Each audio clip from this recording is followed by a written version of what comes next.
Now students, we are going to start pivoted coil galvanometer because in the previous video lecture we have studied the suspended coil galvanometer and we have just talked about the pivoted coil galvanometer and you can see the picture of pivoted coil galvanometer in which the coil, this is the coil and this is the core on which the coil is longer.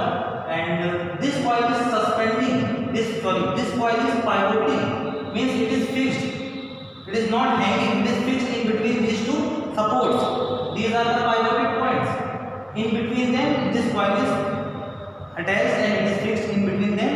And you are seeing here, this is there are two springs, and the purpose of spring we have studied in the previous galvanometer. It produces the restoring torque. So here the restoring torque is produced by these two springs.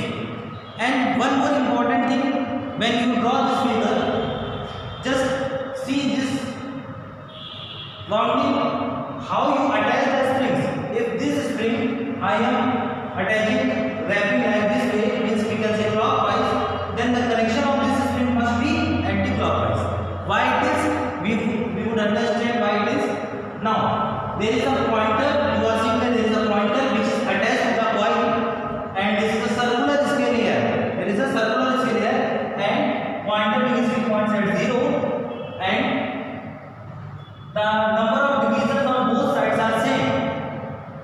There are no positive and negative marking, the number of divisions are same, and that's why the terminals, these are the terminals at which we connect the external circuit whose current is detected by this pivoted galvanometer. So there is no positive and negative. There is no positive and negative marking because the scale is either in this side and this side. Both are the same. These are the permanent magnets as we have seen in the suspended galvanometer. But the difference is here in terms of scale. There is a pointer, and in suspended galvanometer there was no pointer.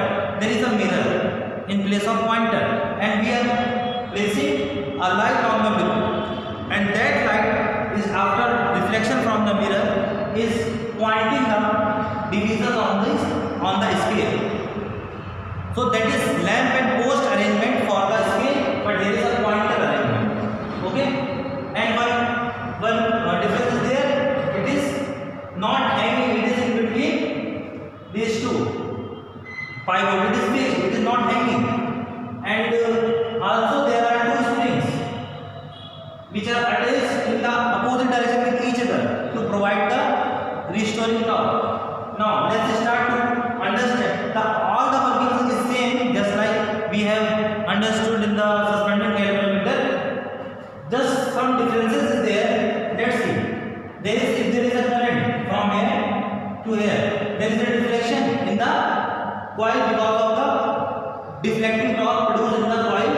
And this core, which we have already understood the concept, the purpose of the core is to provide a strong magnetic field and also a radial magnetic field. So this is the permanent magnet which are cut just like concave inside. From inside there is concave shape. These two permanent magnets are concave shape from inside, and in between them there is a core and a coil is rounded. And these are the two springs, and this spring you can say this is clockwise wrapping and this is anti-clockwise. Now suppose this coil is moving. Suppose this coil is rotating like this way. So if this coil is rotating like this way, means this part is rotating. So just observe that either this spring is being opened, the number of turns of the spring is being lesser, or it is increasing for both the springs. If this coil is moving, the spring is being opened, yeah, it is the number of turns in the spring is being increased. It is wrapping again. So you have to understand this. For this spring is, suppose this is the part in which spring is mounted like this. This spring is mounted like this. So when it moves in this direction, that part of the spring, let's say it is fixed. It is fixed because it is fixed, and when this part rotates, the part of the number of turns of the spring start opening. The number of turns start reducing for this particular spring, and for this particular spring, the number of turns start increasing because it is like this, opposite. And it is moving, this length start decreasing, it means number of turns are start increasing. So the restoring torque because of these two would be finally in the same direction. This spring would try to retain its initial position, initial condition. It means if this is number of turns are increasing, it try to act a torque in this direction. In starting, coil is moving in this direction. Suppose this is coil is moving in this direction. But spring, the force on the spring, coil is rotating like this. Spring, number of turns on the spring increasing. So there is the restoring torque, and as the current becomes zero, this restoring torque produced in this spring would in this direction would try to rotate this element in this direction, means opposite to the direction of the rotation of the coil. And for the same, if this coil is moving here in the same direction, at the same time it is opening, and to maintain its initial position, restoring torque would apply a torque in this direction, also in this direction, means opposite to the direction of the rotation of the deflecting torque. Means these two torque contribution because of these two strings is in the same direction. So there is a net restoring torque, and the net restoring torque in this direction, and coil is rotating in this direction. It means coil is rotating like this, and the restoring torque is acting in this direction, opposite to the direction. And at a point of equilibrium, both the torque will be equal, just like there we have talked about. That part we will not consider here. That is same for both the galvanometers. So this is the difference here. So you have to take careful when you draw the figure. The arrangement of the spring must be anti. If it is clockwise, then it must be anti-clockwise. If you by mistake take the wrapping in the wrong way in the same direction, then it would be your figure would be faulty, it would be wrong.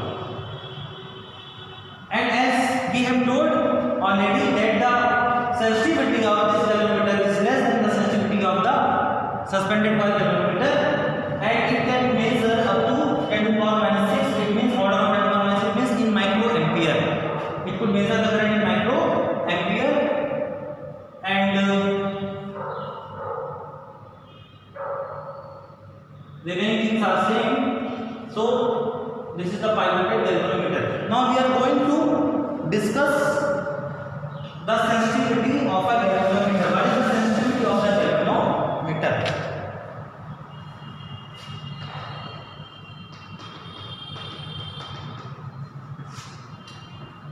How would we define that the galvanometer is more sensitive? What is the meaning of sensitive here? Sensitive means for which purpose galvanometer is used to detect the current. And if it is not able to detect the current, it means it is not so much sensitive. If it is not able to detect a small amount of current, because for the small amount of current, maybe there is not sufficient deflection produced in the coil. There is a torque, but that torque is not sufficient to rotate this coil. Means that pointer will always point at zero. It means there is no current. Galvanometer tells that there is no current. So it means that galvanometer is not sufficient, not sensitive for measuring all the currents. So our galvanometer must be such type that for the small amount of current, the deflection produced in the galvanometer must be very large, so that it can detect easily the current which is very small flowing in the galvanometer. So we can say that galvanometer is sensitive. So sensitivity is defined like this way. If a current is flowing in the galvanometer, a small current is flowing in the galvanometer, and the deflection produced in the galvanometer is very large, so we can say that galvanometer is sensitive, more sensitive. Now There are two sensitivity, current sensitivity and voltage sensitivity. Current sensitivity and second one is voltage sensitivity. What is current sensitivity? Suppose we are sending a 1 ampere current in the galvanometer, and for 1 ampere current the deflection produced in the galvanometer is called current sensitivity. So the deflection produced in the galvanometer when a current of 1 ampere flows in the galvanometer is called current sensitivity. And we know that for if the angle of deflection is phi, for the current flowing in the galvanometer is I. When the I current flows in the galvanometer, I current flows in the galvanometer, there is a deflection, angular deflection phi. But for 1 ampere current, so for 1 ampere current it is phi by I. This is the current sensitivity. Angle of deflection produced in the galvanometer for 1 ampere current. For I ampere current it is phi. For 1 ampere current it is phi by I. And what is the phi by I? So phi by I is the current sensitivity. In the same manner, phi by V is the voltage sensitivity. If we give the 1 volt to the galvanometer, then the deflection produced in the galvanometer is called voltage sensitivity, and it is phi by V. What is the value of phi by I? What is the formula of phi by I? We know that I equal to, we have already derived this in the previous video lecture. You can see suspended coil galvanometer, I equal to C N A B sin 91, and it is phi. So what is phi by I? Current sensitivity phi by I equal to N A B by C. This is the current sensitivity. And you can see, if you want to galvanometer, your galvanometer to be current sensitivity large current sensitivity, because it is advantageous.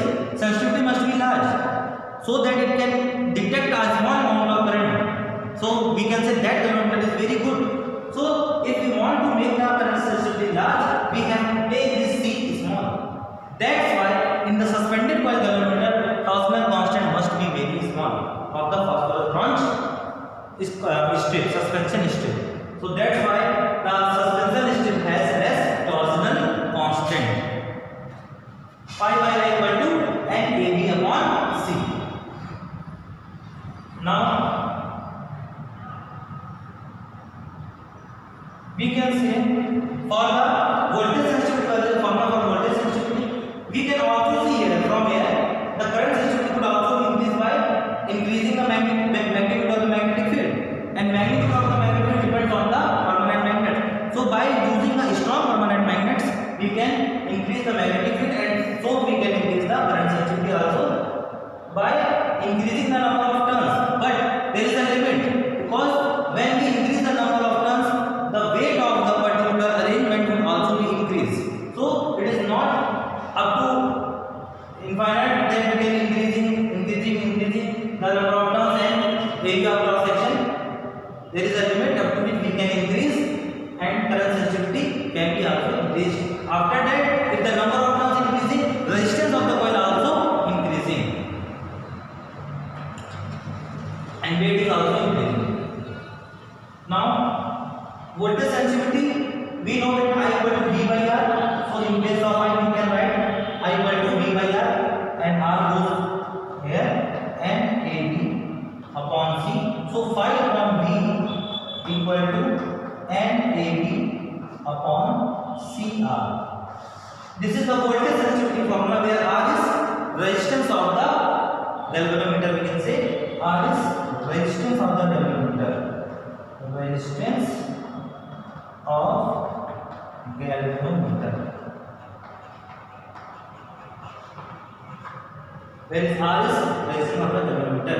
Here you can also see that the voltage sensitivity can be increased by decreasing the C. Decreasing the C, we can increase the voltage sensitivity. So this is all about voltage sensitivity. Now we would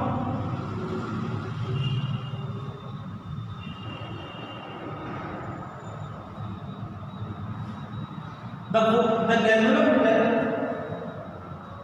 could be used for detecting the current in the circuits, and if a large amount of current, suppose if a large amount of current then the galvanometer pointer may hit the stopping pin. This is the stopping. Suppose in our scale which is used in the galvanometer, there is the last final division up to 30. So we have to place a stopping pin. So this is, let's say this is stopping pin, and if a large amount of current flows, suppose we can flow a large, we want to detect a large amount of current by the galvanometer, and maybe that pointer may hit the stopping pin and the pointer may be damaged. So for that purpose we would use a shunt. There is another reason. Suppose a large amount of current is flowing in the coil, by the heating effect of the electric current, there is a more heating, so that the coil may be burned, the galvanometer can be damaged, it could be burned. So for eliminating such problems from the galvanometer, for measuring and detecting the large amount of current, we place a shunt in the galvanometer coil. So we place a shunt like this, a wire of a small resistance. Shunt is what?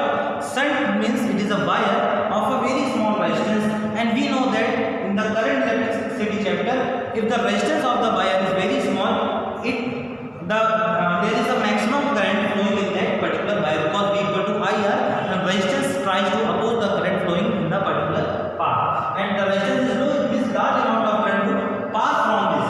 It is, you can say it is just like bypass.